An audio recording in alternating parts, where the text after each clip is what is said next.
ବାଲେଶ୍ୱରରେ ନୂତନ ଭାବେ ଖୋଲିଥିବା ହିମାଦ୍ରି କେମିକାଲ ଓ ଡାଲମିଆ କମ୍ପାନୀରେ ଜିଲ୍ଲାର 80% ବେକାର ଯୁବକ ଯୁବତୀମାନଙ୍କୁ ନିଯୁକ୍ତି ଦେବା ଦାବିରେ ସାମ୍ବାଦିକ ସମ୍ମିଳନୀ ଅନୁଷ୍ଠିତ ହୋଇଯାଇଛି। ବାଲେଶ୍ୱରର ବାମପଦା ସ୍ଥିତ ବିର୍ଲା ଟାୟାର୍ସ କମ୍ପାନୀ ବାଲେଶ୍ୱର ଜିଲ୍ଲା ପାଇଁ ଥିଲା ଅର୍ଥନୀତିର ବଡ଼ ମେରୁଦଣ୍ଡ।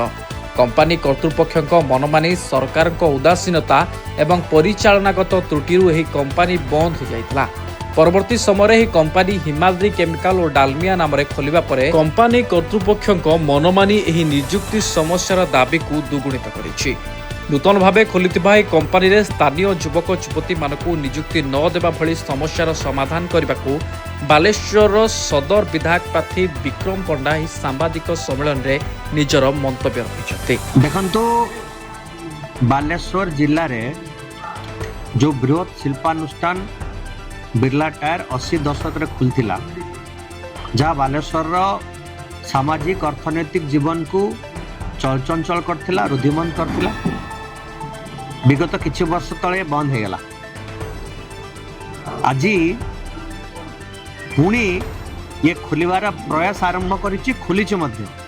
या पई गणमाध्यम, सामाजिक संगठन एवं आमे मध्य 2022 नवेम्बर रे एक आमरण अनशन करथिलु ये शिल्पानुष्ठान को खुलिबा पे। आज बिर्ला टायर नाम परिवर्तन हो हिमाद्री केमिकल एवं डालमियार यौथ परिचालन चलुछि।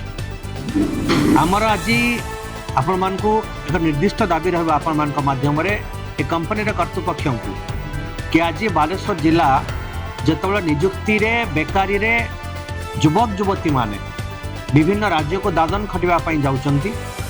काम अन्वेषण रे बिर्ला एक प्रमुख शिल्प संस्था जे ये उत्तर ओडिशार एक बड़ इंडस्ट्री तार जो मनोभाव ये बालेश्वर प्रति नकारात्मक। किछि दिन तले आपण देखिथिबे एक नियुक्ति मेला अनुष्ठित होइतिला। से नियुक्ति मेला शेष है कोटी ना चेयर फिंगा फिंगे। तेणु आंतरिकता ना ये कंपनी कर्तृपक्षर या नहीं आज आम आपण को अवगत करेचु। बालेश्वर रे बिर्ला टायर नियुक्ति प्रक्रिया रे जो हिमाद्री केमिकल एवं डालमियार जो यौथ परिचालन जो कंपनी चली या नियुक्ति प्रक्रिया रे बालेश्वर जिलार शतकड़ा 80% युवक युवती को नियुक्ति देवाने एक जन आंदोलन आरंभ करा जिवो। ये 3 फेज रे चलिबो। प्रथम फेज जुलाई मास रे आरंभ हो। मु आपण निवेदन करबा पई चाहिबी आपण माने हमको सहायक हेबे। जुलाई रे प्रथमे हजार हजार युवक युवती को नहीं श्रम कार्यालय जहाँ नियंत्रित करे इंडस्ट्री मान को श्रम कार्यालय रे विक्षोभ हम, गणतांत्रिक धारणा हम एवं तापरे जिलापाल ऑफिस घेराव करा जिवो। जिलापाल ऑफिस को अचल करा जिवो। दाबी गोटे जे आम युवक युवती मैंने दादन खटिबा पई बाहर राज्य को न जातु एवं निर्णायक लड़े जो लड़वा पड़े।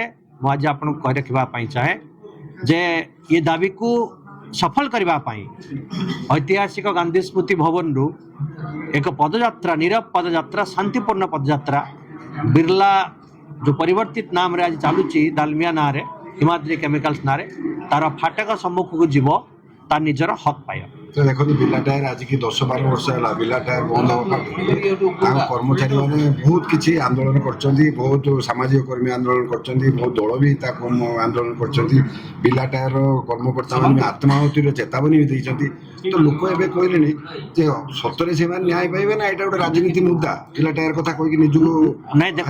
देखंतु आपन जदि 2022 नवेम्बर को जिबे जदले बिर्ला टायर बंद थिला आम जिते साथी उपस्थित अच्छु बिर्ला टायर को पुनर्खोलिबा पई 2 दिन आमरण अनशन करा जायतिला जहाँ बालेश्वर कई करना सेना से राजनीति थिला ना निर्वाचन थिला। आज भी ना निर्वाचन अच्छे राजनीति अच्छे। आम कह रखा चाहूँ बालेश्वर विकास पाई बालेश्वर जिते असुविधा थाए से बिर्ला टायर ठू आरंभ करी द्वितीय केंद्रीय विद्यालय पर्यंत बालेश्वर हक पाई लड़ाई लड़ाई एवं आपन को आज मुझे निश्चित करने चाहे जेते पर्यंत जो दाबी आम आज रखुचु जे बालेश्वर रे जो नुआ नियुक्ति प्रक्रिया फैक्ट्री आरंभ हो 80% युवक युवती को नियुक्ति न मिलवा पर्यंत ये आंदोलन बंद हेनी। या जन आंदोलन परिणत करा जिवो एवं बेकार युवक युवती माने यार आगामी दिन नेतृत्व नेबे। बालेश्वर चंदन कुमार पाणिग्राही रिपोर्ट अभय न्यूज।